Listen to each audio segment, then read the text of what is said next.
Hey guys, today I'll show you how you can temporarily deactivate your Instagram account without permanently deleting it. So let's get started.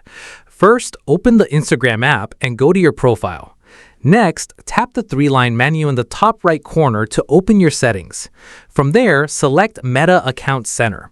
Now, scroll down and tap Manage Accounts.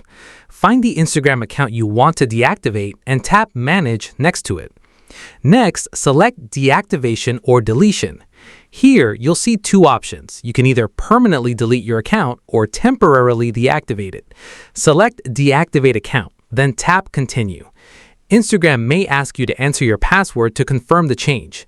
You may also need to select a reason for deactivating your account. After choosing a reason, tap Deactivate Account to confirm. Your Instagram account will now be temporarily deactivated. Your profile and content will be hidden until you log back into the account. Whenever you're ready to return, simply log back into Instagram and your account will be reactivated. And that's it. If you found this video helpful, consider giving it a like and subscribe.